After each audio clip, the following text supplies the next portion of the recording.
بے غرضی مقدس لوکا کی انجیل اس کا 14 باب 12 تا 14 آیات تک۔ پھر اس نے اس سے بھی جس نے اس کی دعوت کی تھی کہا کہ جب تو چاشت یا عشائیے کی تیاری کرے تو اپنے دوستوں یا بھائیوں یا رشتہ داروں یا دولت مند پڑوسیوں کو نہ بلا، ایسا نہ ہو کہ وہ بھی تجھے بلائیں اور تیرا بدلہ ہو جائے، بلکہ جب تو ضیافت کرے تو غریبوں، لنجوں، لنگڑوں اور اندھوں کو بلا، اور تو مبارک ہوگا، کیونکہ ان کے پاس کچھ نہیں کہ تجھے بدلہ دیں، مگر تجھے راست بازوں کی قیامت میں بدلہ دیا جائے گا۔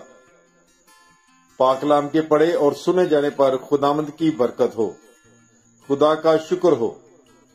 God bless you. Bible is life.